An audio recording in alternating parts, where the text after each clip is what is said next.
This is La Pizarra, a place where we explore creative minds in the entertainment industry on both sides of the mic and the camera. Here is your host, Nikki Mondellini. Hello, everyone. Welcome to another episode of La Pizarra. I'm your host, Nikki Mondellini, and I'm very happy today to be talking to the main VO boss lady herself, Miss Anne Ganguzza. She is a top voice actor, coach, producer, and host of the VO Boss podcast. Among other things, Anne will be talking about what makes a successful VO boss and how to find eLearning and telephony work. And if you're watching this episode on YouTube, you will notice that I'm in a different location. This is Los Olivos Recording Studio in Los Angeles, owned by the talented musician and producer Beto Hale, who is also a dear friend. You can listen to his interview from season 3 as well as all other episodes on lapizarrapodcast.com or on your favorite platform. And if you're listening on Apple Podcast, I would very much appreciate your 5-star review so that others can find us and benefit from the information and all the advice that we share here on the show. Before we go on with the interview, I want to tell you about Squadcast, the platform that I'm using to record most of the interviews for this podcast. Squadcast has excellent sound quality. And the best thing is that your guests can join the session from a computer or their mobile device from anywhere in the world. All they need is a stable internet connection. Find the link in the show notes and try Squadcast free for 7 days, and then you can decide which plan best fits your needs, either audio only or the video option. Squadcast has many advantages, like the possibility of having up to 9 people in the session, for example, in a virtual meeting. And you can download your mixed and mastered audio files with Dolby sound quality. Try it out at squadcast.fm/ref=La Pizarra. This link is in the show notes. Anne Ganguzza is a professional voice actor, coach, and award-winning producer with a dynamic on-mic presence and a passion for all things voice and technology. As a coach, she helps students boost their VO career to the next level using target-marketed demos and customized marketing strategies. Her network group, the VO Peeps, offers meetups and workouts with incredible opportunities for feedback and growth, while her popular VO Boss podcast can be heard weekly around the globe, and it covers industry topics with a fresh take on what's happening in voiceover. I will link to that in the show notes. Anne's credits include United Healthcare, Delta, Pearson, Mercedes-Benz, PayPal, Wells Fargo, and many, many more. She has received multiple nominations in the Voice Arts Awards, including Best Narration Demo, Best Commercial Demo, and Best Podcast. And she won the award for Outstanding Narration Demo in 2017. Welcome, Anne, to La Pizarra. Thank you so much for giving me this time for the interview. I know you're super busy, and it's in the middle of a very, very busy weekend here in LA right now, right? It is. We've got That's Voiceover, Career Expo, where you presented. Did you do your presentation today, or is it tomorrow? It was yesterday, actually. Oh, it was yesterday. That's right. You said it was going to be Thursday. Yeah. And then, of course, Sovas, for which you are nominated. So congratulations for that. Thank you. Yeah. Yes. Let's really keep that hope up. Although, I consider a nomination a win. So I'll say that right now. I feel the same way. Yeah. I feel the same way. Yeah. You're right. Because really, so many nominations, so many categories, so many talented people that are up for this award. So just to be nominated amongst so many talented people is definitely a win. Yes, I truly feel that. Yeah. I mean, it's the best of the best in the industry. So really, I feel good about that. So anyway, I want to cover a lot of things today, but I really want to start with how you started in voiceover. I know you came from the corporate world, but how was that experience for you to just suddenly start to get your feet wet into what voiceover is? Well, I didn't even know what voiceover was when I was in the corporate world, and I actually was installing phone systems for multiple locations on the East Coast. I actually worked for educational institution. And so we were a county school, and we served all of the schools in the county, as well as we were an internet provider, a phone provider for many, many government institutions in the state. So we were one of the first places to implement voice over IP. And part of my responsibility was to install the voice over IP phone systems. And the last part of it was, they'd have their phones, and I'd say, congratulations, you have 300 phones, and all you have to do is record that welcome greeting. And they would just laugh and go, oh, no, you'll do that, right? And so I ended up recording like thousands of, welcome greetings and phone greetings. And it became, for me, this wonderful kind of respite where I could lock myself in a room, because back then you had to pick up the phone and record into the phone. And nobody could bother me when that happened, because I had to have quiet, and it was a live recording into the phone. And at that point, nobody could complain to me that their network was down, their computer wasn't working, their email wasn't working. And I ended up being in this like wonderful little world of phone messages. And I really, really enjoyed it. And people would say to me, oh, wow, I heard your voice. You're the voice on you're the voice in the welcome greeting. And they said, you should think about doing this as a living. And I thought, and I investigated, and lo and behold, there was such a thing called voiceover.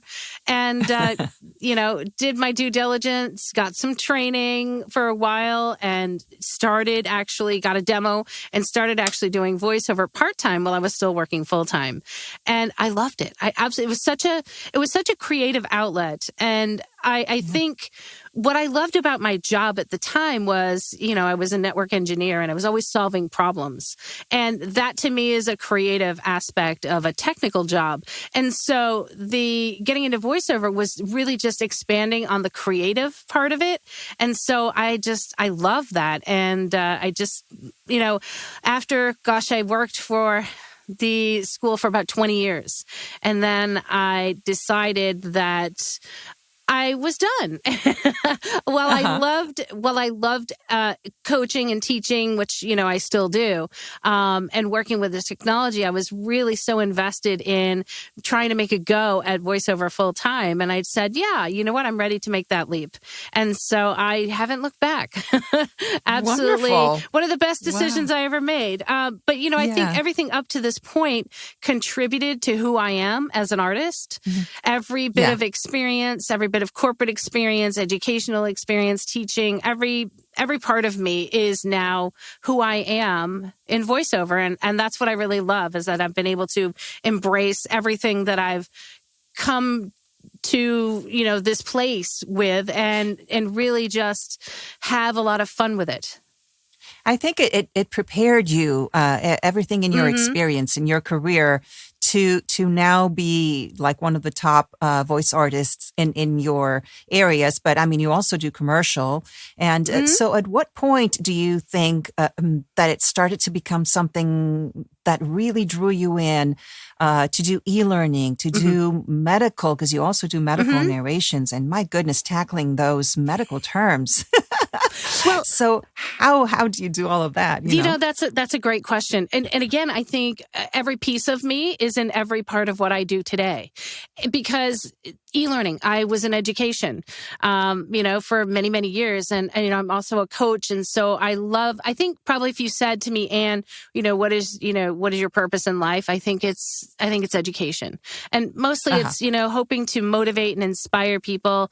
And it's something that I truly, truly love. And of course, voiceover, yes, but I think the whole education will always be a part of me. So I love to do e-learning, because that's me teaching behind the mic. Exactly. Medical, my career after I graduated college was I spent 6 years at a medical company, at an orthopedic company. And so I designed hip and knee prosthetics. I was an engineer. Again, that whole creative problem solving thing, I was an engineer and developed hip and knee prosthetics, which was a wonderful, wonderful experience.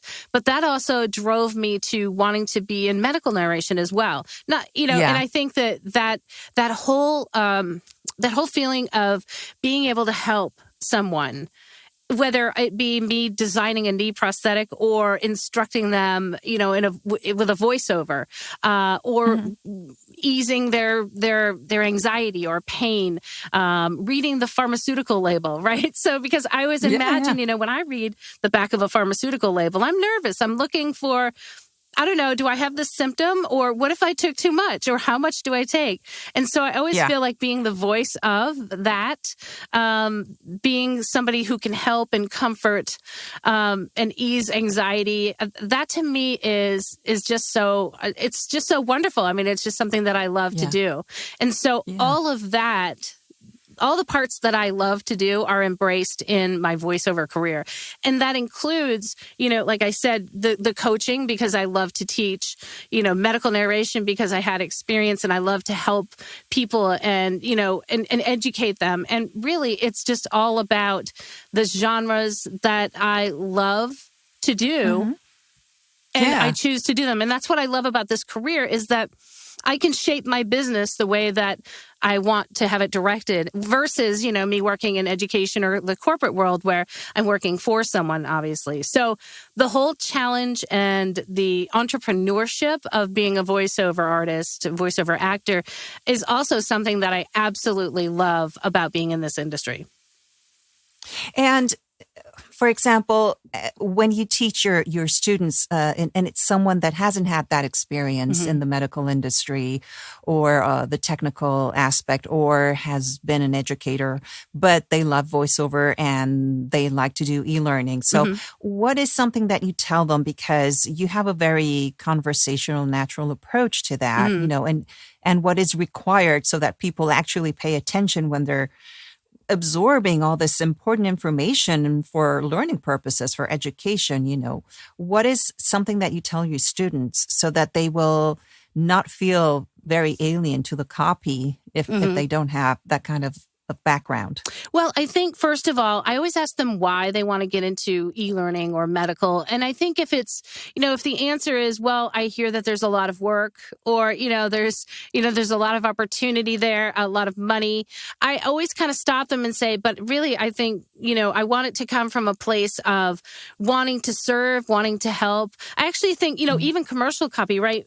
To a point, when you are voicing copy, you are servicing the copy, the company that you're, representing, the student that you're teaching. And so it really isn't about you. It's about them. It's about who you're talking to and how can they be helped, or how can they benefit by listening to what it is that you have to say.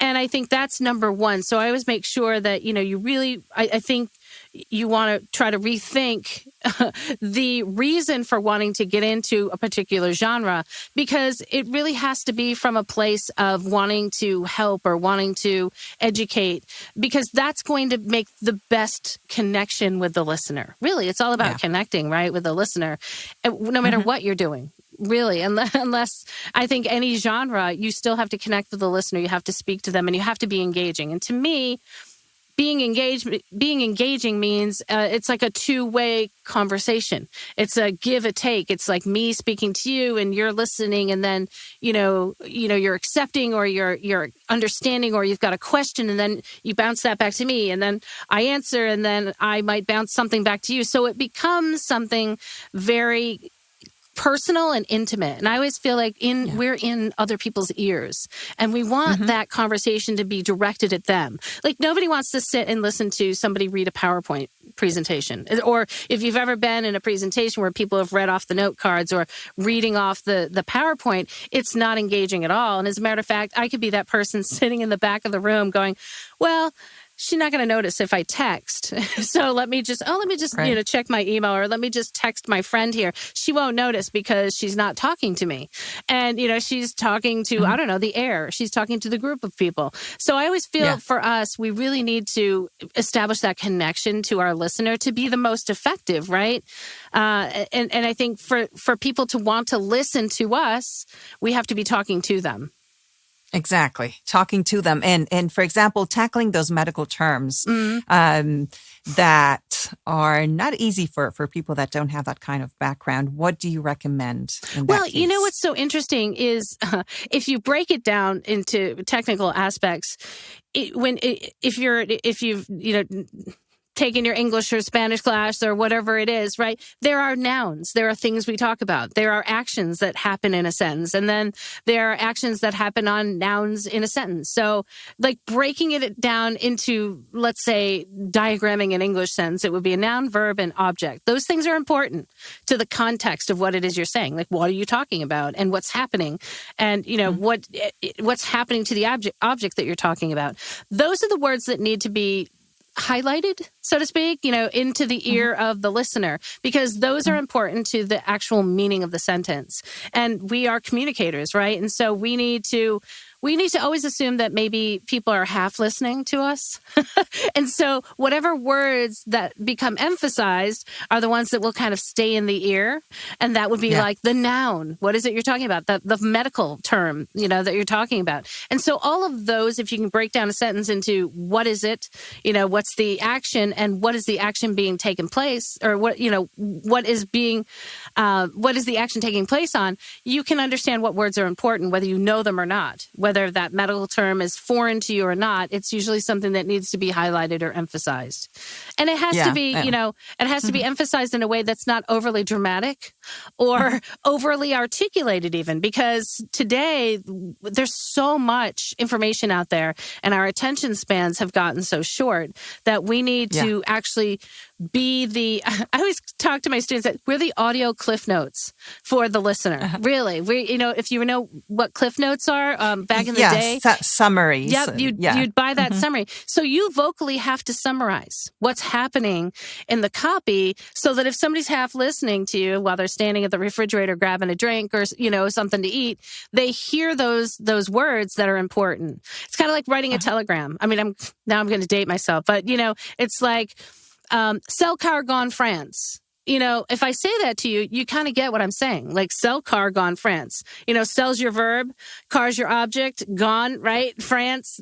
Those are the important words of the sentence. You get the idea. So those are the words that need to kind of be brought up to the level of the listener's hearing and ear so that they understand what you're saying. And you're breaking it down and summarizing it. Mm-hmm. Yeah, absolutely. Vocally. And for someone who really wants to get into that, but they don't know, or they would like to have like their own clients and let's say not only rely on pay to plays, and maybe they don't have an agent, but they want to get a lot into that and they really want to look for that type of work, e-learning or telephony. What do you recommend? Because I know you teach courses on that, but if you could give us a brief on how to get the work summary of that. Yeah, that's the golden question, isn't it? Like, it's so funny because, you can get coaching, you can create a demo, and then all of a sudden it's like, well, what do I do with this now?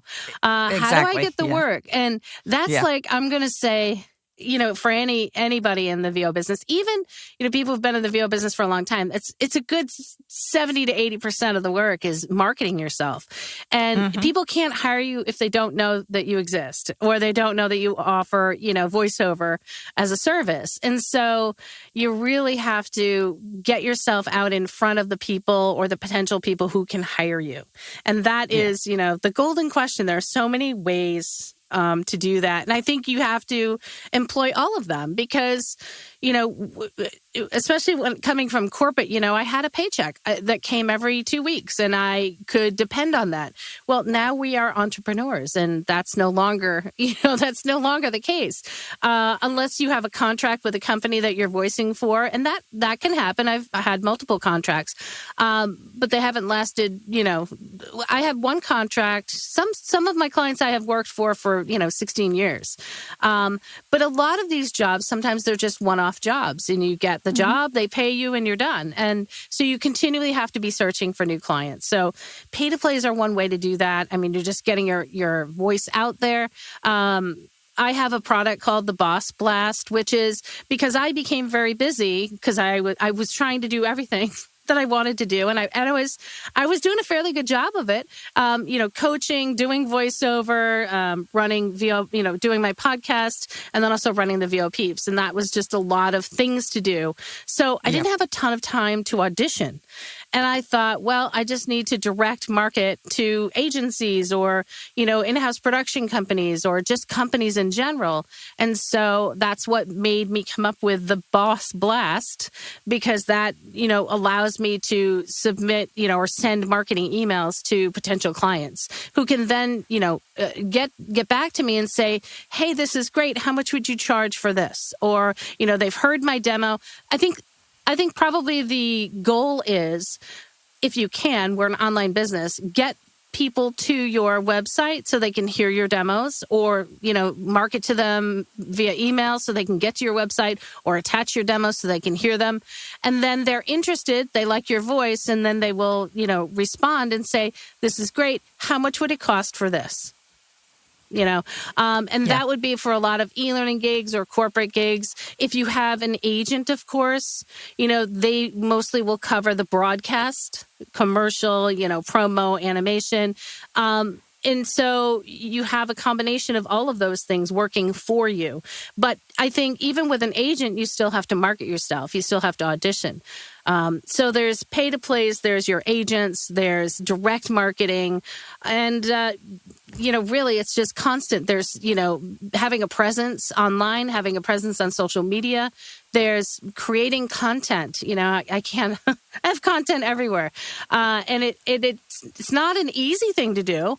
It certainly takes a commitment. And I think having content out there that's valuable to your potential clients is also something that, brings you in front of them so that they can hire you. Again, you have to get noticed. And there's an awful lot of content out there.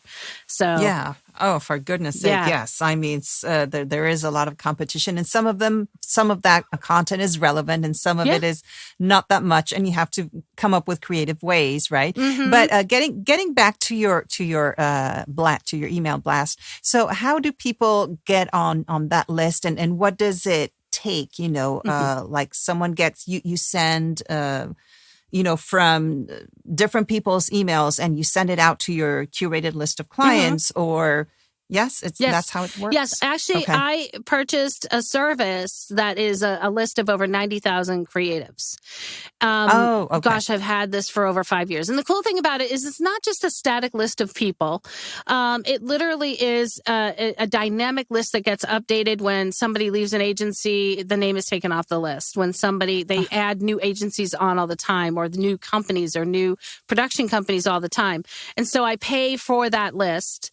And then basically anybody that I market for with a Boss Blast, they get a subset of that list. So not everybody's marketing to 90,000 clients, but then again, I'm target marketing for them. So let's just say you want to, you're a very successful commercially. You get hired a lot to do commercials. And so I would meet with you, and we would, I'd listen to your demo. I'd take a look at your website, and I'd say, okay, so what do you want to focus on? And you might say, okay, so I usually get booked doing, commercials. I get booked a lot doing commercials. And so we would go ahead and then think about, where do you want to send this blast? Because it's geographically driven. You can send to the Northeast, the Southeast, the Midwest, New York, California. I've got 6 different regions.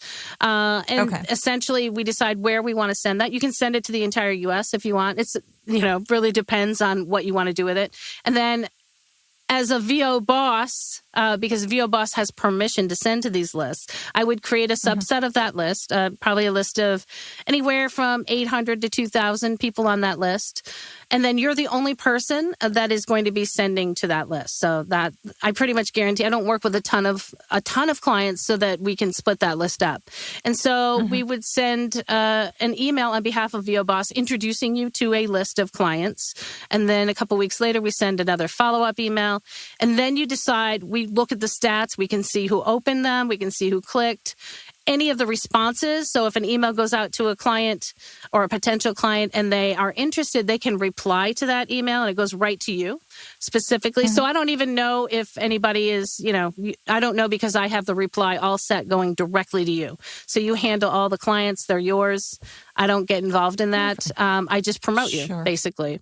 And after we look at the stats, if you're happy with them, it becomes something like a top of mind thing, and you decide whether you want to send to the list monthly or quarterly. And I usually recommend monthly because my example is I subscribe to Old Navy because, I want deals. Maybe I want the 20% coupon or whatever. Old Navy sends me an email at least 3 to 4 times a week. And now I don't always open that email, but I look at it as it comes in my inbox, and if the time you're reminded comes, of it, right? Yeah. Yes, I'm reminded of it. And if I all of a sudden say, "Oh, I need a pair of pajama bottoms," right, or a T-shirt, I will then click into the email and then see what deals they are, and then if they got something that's attractive to me, I'll click and go onto the website and buy.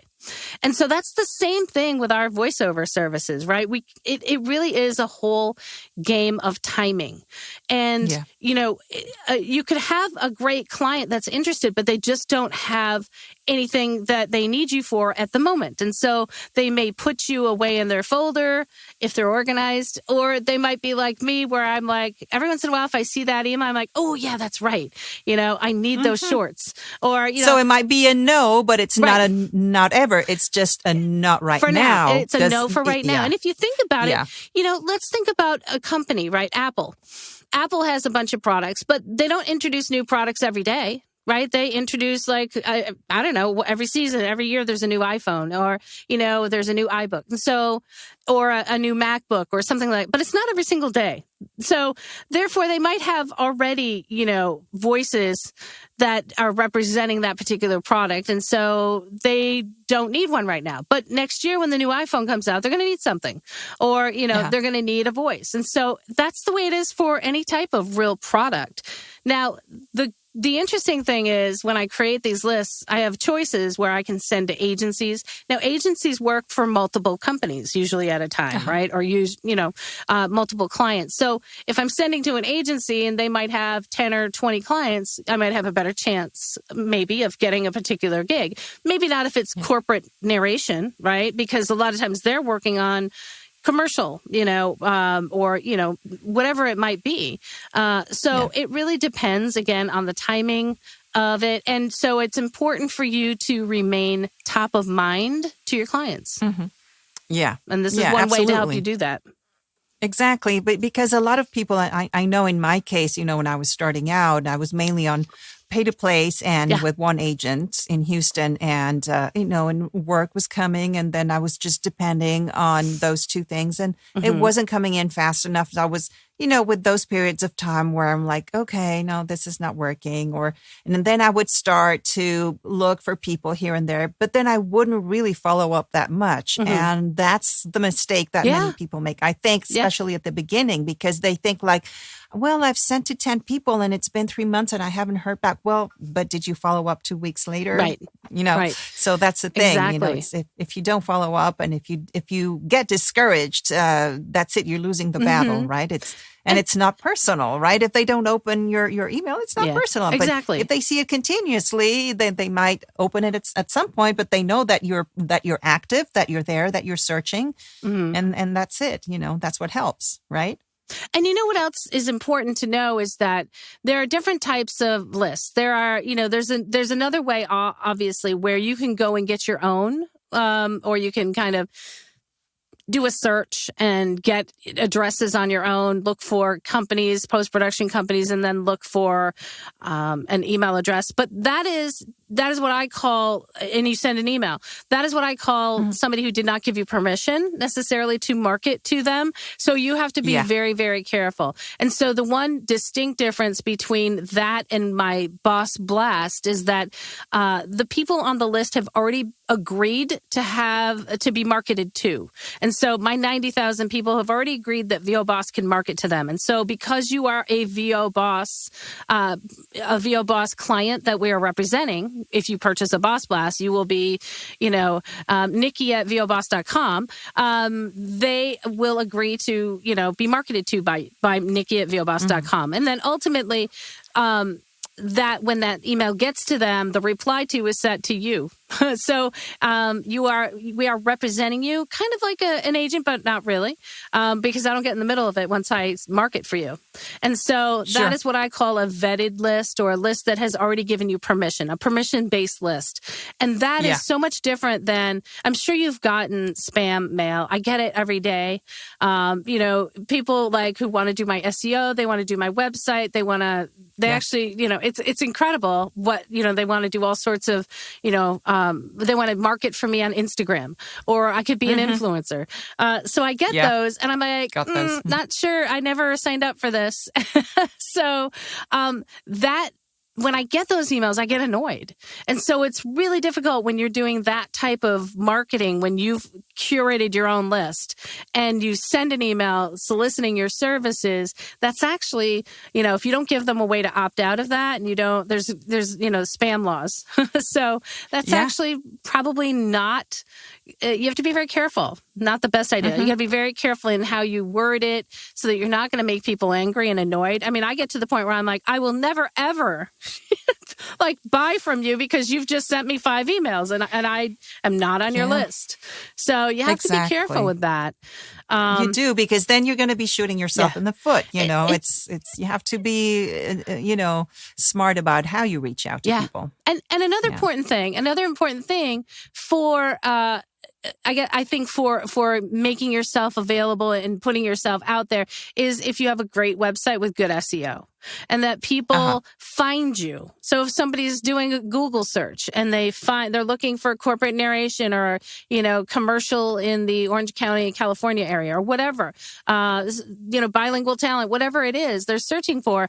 If you've got good SEO on your website and you're producing content so that your site comes up at the top of the list, they're going to go to your website. If you've got your demos front and center and they can listen to it, they like it, and then contact information up there so they can send you an email. Boom.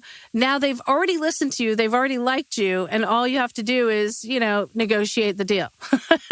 Exactly. Yeah. And that, I think, for me, thankfully, that's how I get the majority of my work. That and referrals from clients and repeat clients and my direct marketing. Yes. And that's great because it helps me to run the business that I want to run. And I've also been around a long time. So I think a lot of people don't give the marketing aspect enough time. They get very frustrated. And you have to realize that, gosh, there are marketing departments, the whole entire marketing departments in companies. That's what they're hired for. And here we are, voiceover artists, and we throw out an email or 2 or 3, and then we get really depressed and rejected. And, oh my God, nobody's talking to me and I can't get any work. And I'm like, gosh, people are assigned to companies like departments, marketing day after day after day after day, and finding leads and following up on those leads. And so we have to do the same thing. We have to be patient, and knowing that it takes several different areas and different streams, that you have to be keeping up with. Yeah. And if you never considered yourself a marketer, well, you have to be one now. You do. Google is your friend. It really is. I mean, I never went to school for marketing, but yet I market all the time. And people have told me that I'm fairly decent at it. So, I mean, I never went to school for that. So I literally learned that by doing, by looking, by educating, by researching. The information is all there. And if you want to find out how to market, honestly, get on some lists. Like if I have a company that I want to be the voice for, I sign up for their mailing list. The cool thing about that is that when I'm on their mailing list, I see how they market to their clients. So I learn a lot about them. And that's one way they that you can find out what they might need. And, Exactly. ultimately, if you were sending an email that was unsolicited, you could at least say, hey, I've been on your mailing list and I'm really impressed with your product. And I would love to, maybe discuss how we might work together. That kind of a thing where you're nurturing a relationship. But you can also learn a lot about marketing by just being on people's mailing lists. And I know so many people are like, I don't want to be annoyed. I don't want to have tons of email. I'm going to look right now. Let's see. Wait a minute. Today, I literally have, let's see if I can find it. Okay. This is the number of unread emails that I have in my Gmail account. 870,939. Whoa. That's like that. And so I've had a Gmail account since they started. And because it's Google, I never delete. I mean, I can search for any email, but that's the amount of unread emails. So you know that I have tons and tons of email. So for me, I'll sign up for your list. Ultimately, if it's really something that I'm not interested in, I'll unsubscribe. But I learned so much by getting marketing emails from other companies. And, that's really, you can find trends that way. You can see what verbiage works. You can see what verbiage doesn't work.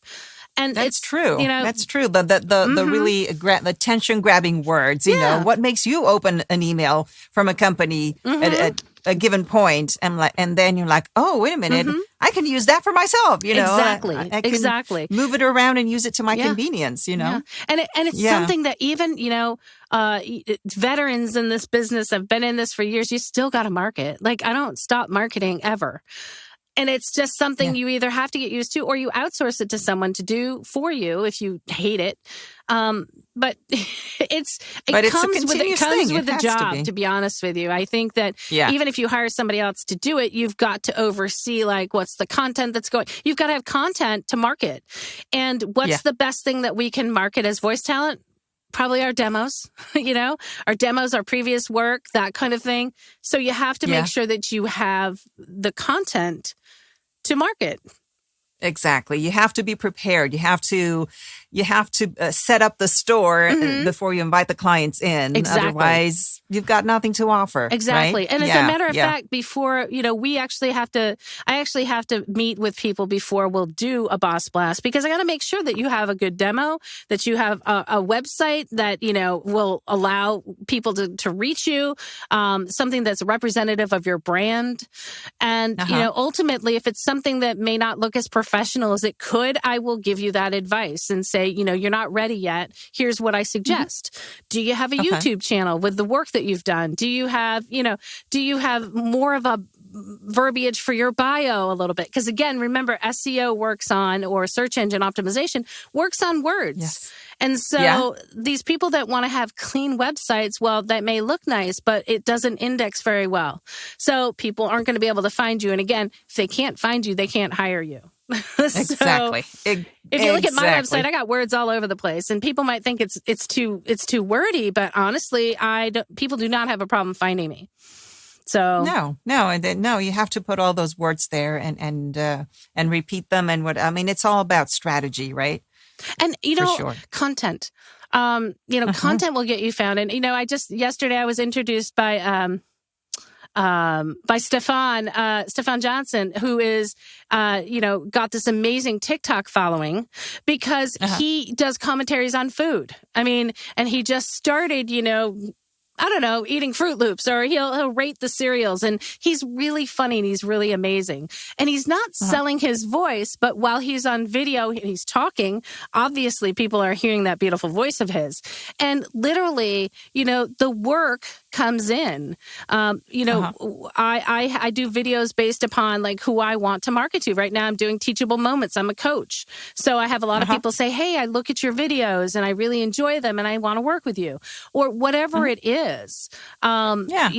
Content, and especially video content, reels, shorts. When I do my VO Boss podcast, I've turned to video now, just like you're with the Squadcast here, we're on video. I'll make shorts of my podcast episodes and ultimately post them to Facebook or to Instagram. Exactly. And it basically in YouTube as shorts. And so that will help attract people to listen to the podcast. Of course. And now that you're talking about it, how did you get started with it? Because you do it year round. I mean, and this is do you the VO Boss podcast? Yeah. I mean, do you sleep because you're coaching, you're doing your own work, you're marketing, you do the podcast every single day? I mean, or every single week, you know, it's like, do you take vacation? Well, first of all, thank you. Second of all, no, I cannot do it all by myself. I have an amazing team. I probably have right now 10 people that work for me, and they're all not all full time, but they all have their specialty areas. And so one thing about being successful is being able to grow year after year after year and scale it. Because I have so many things that I want to do. I have so many things that I want to do in my business and so many things that I want to try. I need help. I mean, I'm one person. I can't possibly do it all. So I literally, let's say for my podcast alone, I have a web person. I have a web person. I have an editor, an audio editor. I have a person that writes the show notes. I have a person who does the graphics. I have 2 people that do social media. Did I say I had a transcriptionist? It's insane. Oh, okay. So that's 9 people right there.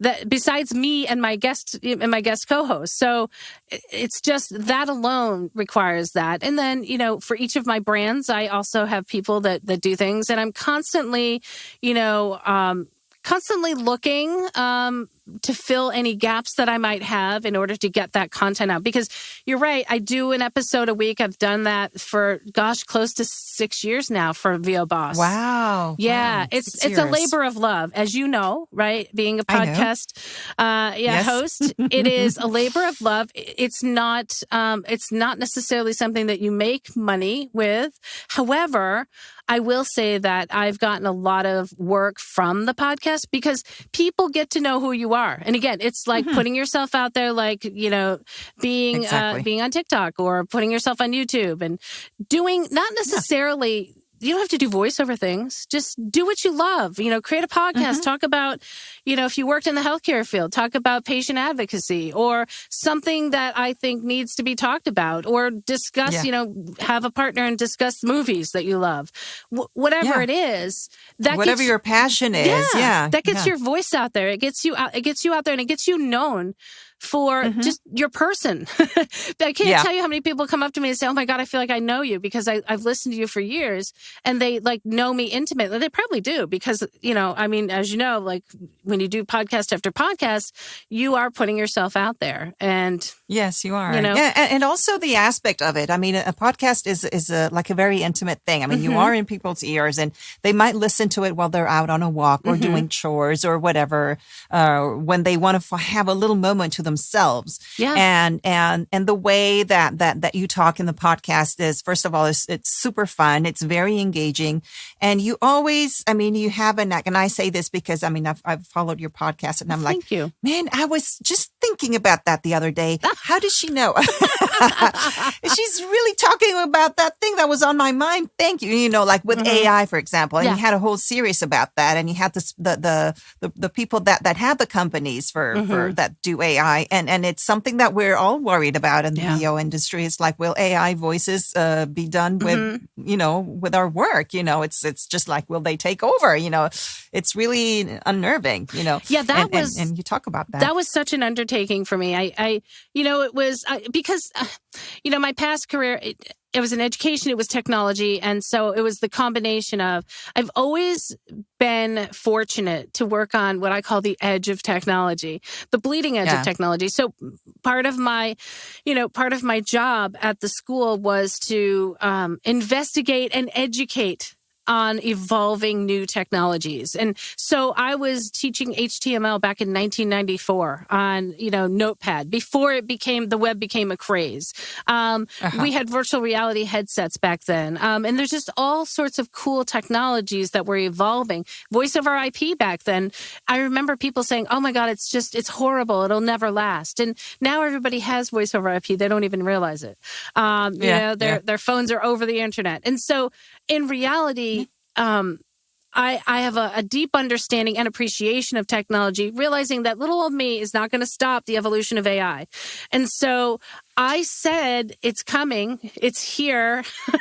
Let me educate myself about it, because I wanted to be a resource for the community and the industry on AI, because number one, I found it fascinating, but I also was like, how am I going to guide my business in the next few years? Because it's disruptive. It's disruptive technology. It's going to have an impact. It already is. So I better get on board and find out all I can about it so I can figure out how to work with it and evolve with it. Because if we do not evolve with it, you're not going to have a business. And I say that, like, if you're scared of that, I'm sorry. But it truly is. It's all technology. It's the way it's been for years. And I've worked with people who are scared of technology for over half my life. And I know enough now to just know that it's coming. I'm not doing anything about it. And all I can do is learn about it, educate myself, and work with it. And that was my hope. And so I literally spent probably the last 2 years researching, finding out things and then talking to people. And one thing that I'm going to say for anybody in voiceover, it is so good to get outside of the voiceover bubble because you are selling to people that are companies that, manufacture products. If you keep yourself embedded in the voiceover community, it's hard for you to learn about other things. And those other things are, companies and people that you're selling to. And it can only help you to really understand the needs of the consumer. And we are driven, or our industry is driven by what the market demands, right? And if the market is demanding, if there's so much content out there, maybe they need that voiceover quicker. Maybe they need that pickup quicker. And so this is out there trying to solve a problem. That's what AI is doing. Synthetic voices are trying to solve a problem. What is that problem? And then we need to know about that problem too, because how can we help? Right? And this is the best time to get, I said this in my presentation, the panel yesterday, it's the best time for us to get involved because we have a voice. Nobody else knows, like the AI companies, they don't know about us. We need to educate them about us just as much we need to know about them because they need to know how we charge for, usage. How, how does it work? They need us and we need them, really. And if we can work together, we can then kind of level the playing field and I think make the most of it together. And again, I run the risk of people saying, oh, she went to the dark side. I'm not going to the dark side. I mean, I don't think there's ever going to be not a need for a human voice because, the AI voice still is not anywhere near. But again, it may not be up to us to decide that. It might be up to the market, right? What people want. Yeah. When Alexa first came out, oh my God, she annoyed me. But I'll tell you what, I talk to Alexa every single day. I set timers. I ask her for recipes. And that's the thing. I know she's fake, but I've accepted it and it's okay. As long as I know, right? Yeah. So think about it. I mean, ultimately it will evolve. Give it 10, 15 years. And the thing of it is that it's really evolving quickly right now. And so, we have to educate ourselves because if we don't, we're going to be left behind or you're not going to have a business. And that's the simple truth.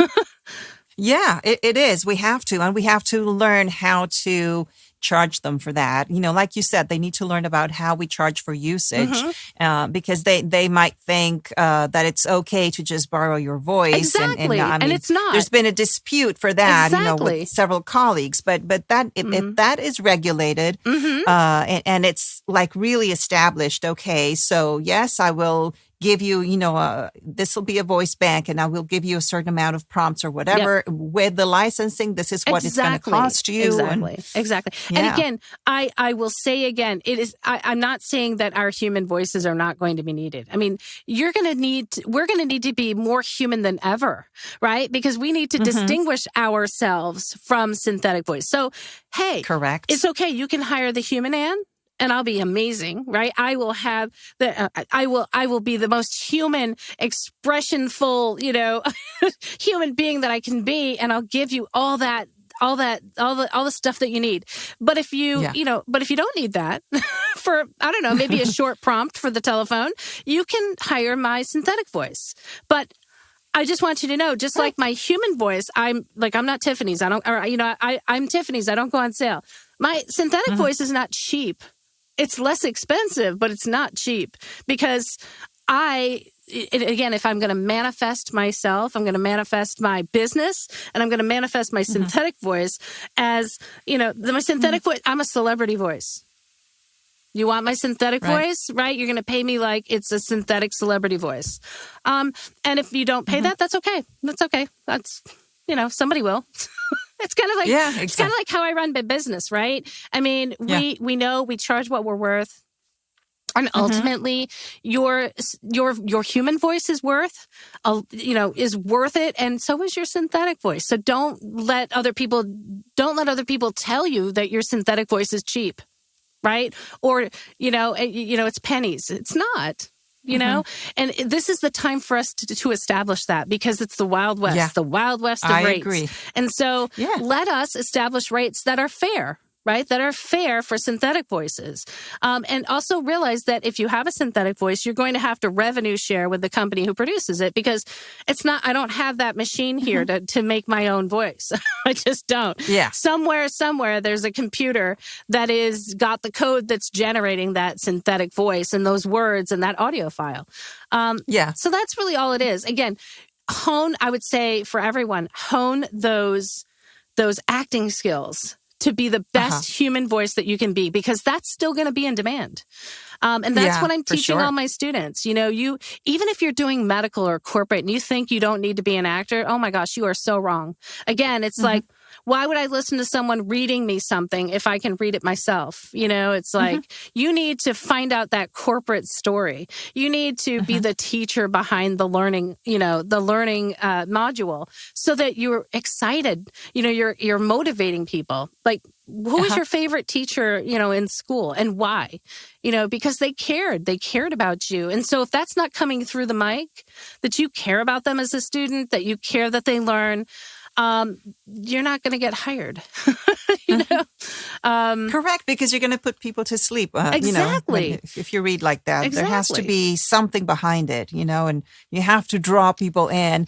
And I've seen clients asking for that. That they want that. Whenever you see the specs come through in any audition notices, that's what they want. I mean, they want an interesting voice that will hold people's attention for 3 or 4 hours or however long that course will be, with technical terms and everything, whether it's the medical industry or the oil industry or hospitality or whatever.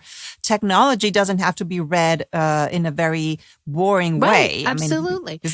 If it is, that's it. You're lost. And I think also I'm glad you brought that up. What's so interesting is I like to equate it to, okay, there's the high school teacher or the elementary teacher that you just loved because they were so enthusiastic, they were passionate, they cared about you, they wanted you to learn, they wanted you to have fun.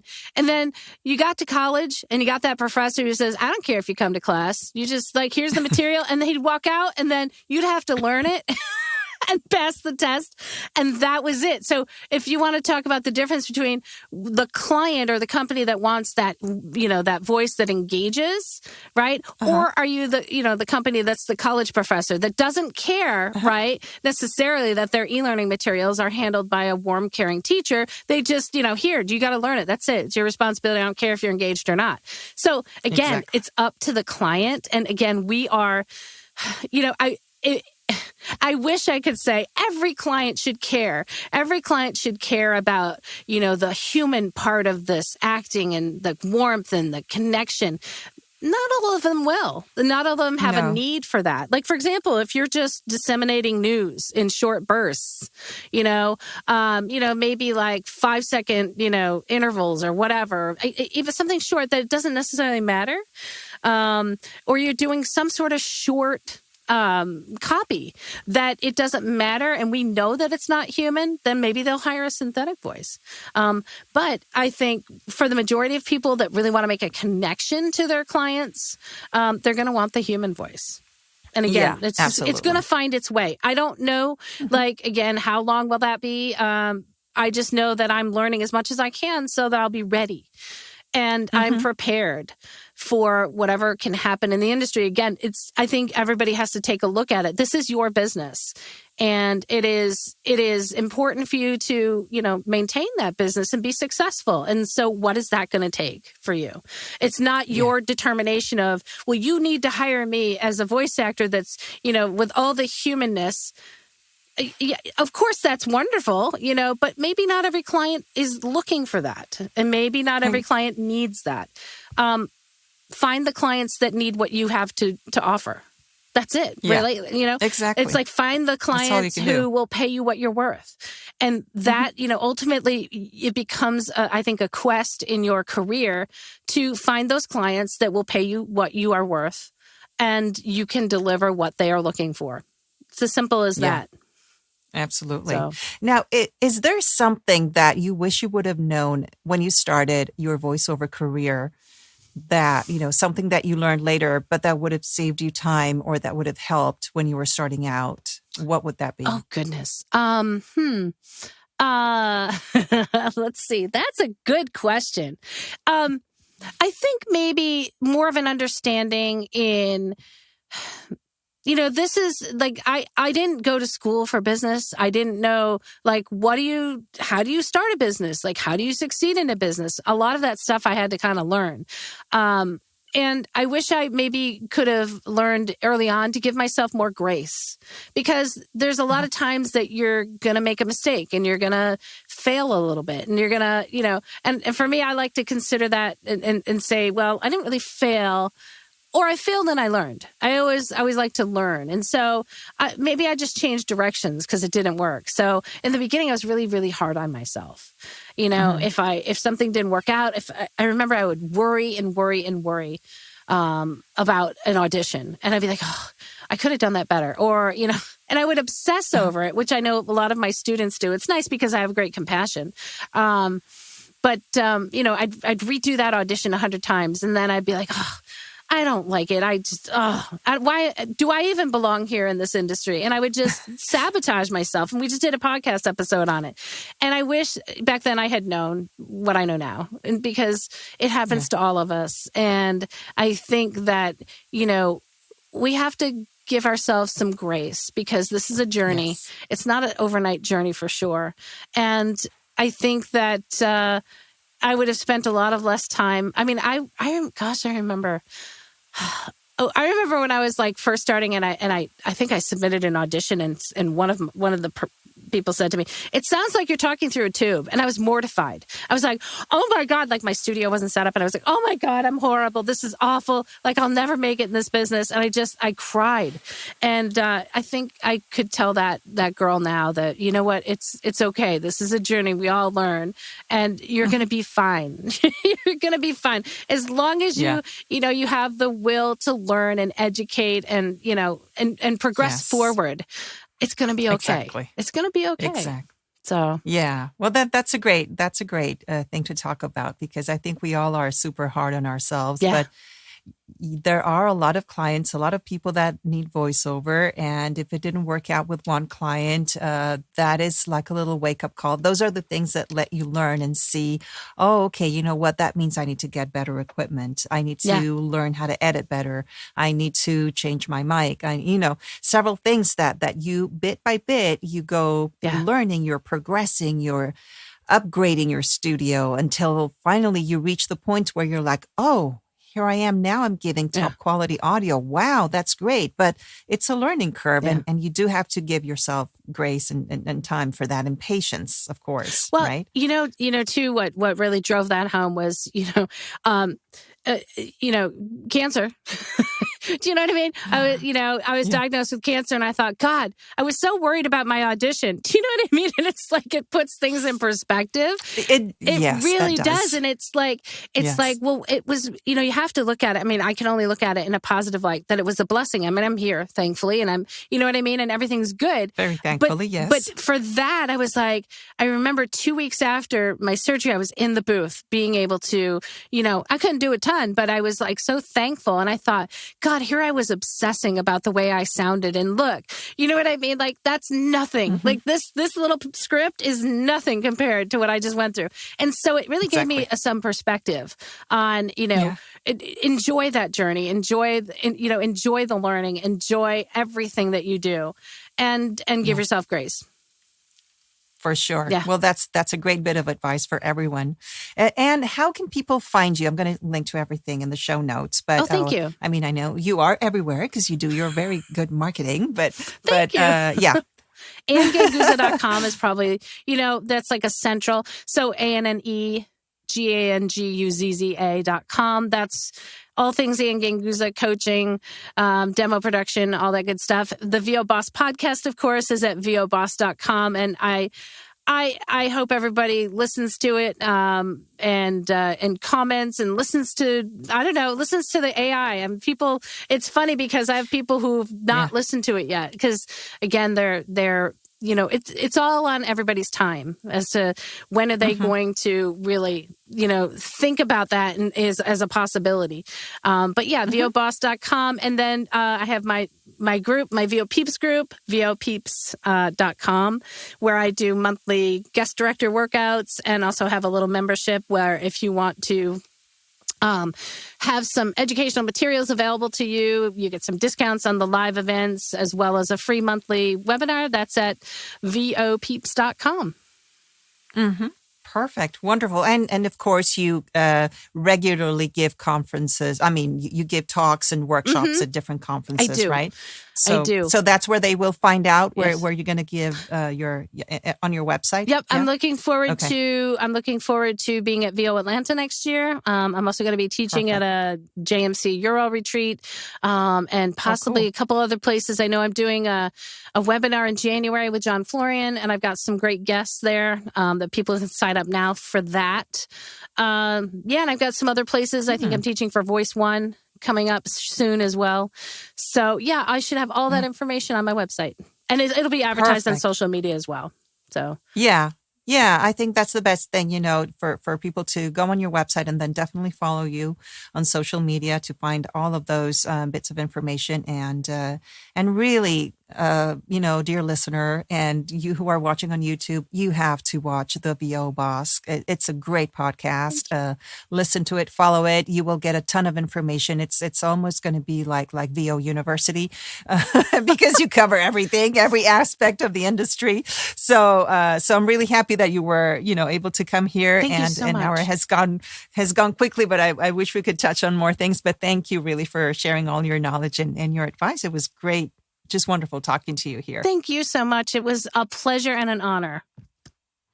Well, thank you. And so anyway, thank you guys for listening to us. Pay attention to all of the VO Boss podcasts and all the information. And we'll keep listening to La Pizarra. This is episode 8 of season 7. And we have 2 more to go for this season. So thank you for listening. Thanks for joining us on La Pizarra. Want to listen to more episodes? Visit lapizarrapodcast.com or nickimondolini.com/La Pizarra, where you can sign up for our newsletter and get exclusive previews of future episodes, as well as resources for your creative business. Tune in next week for another interesting interview.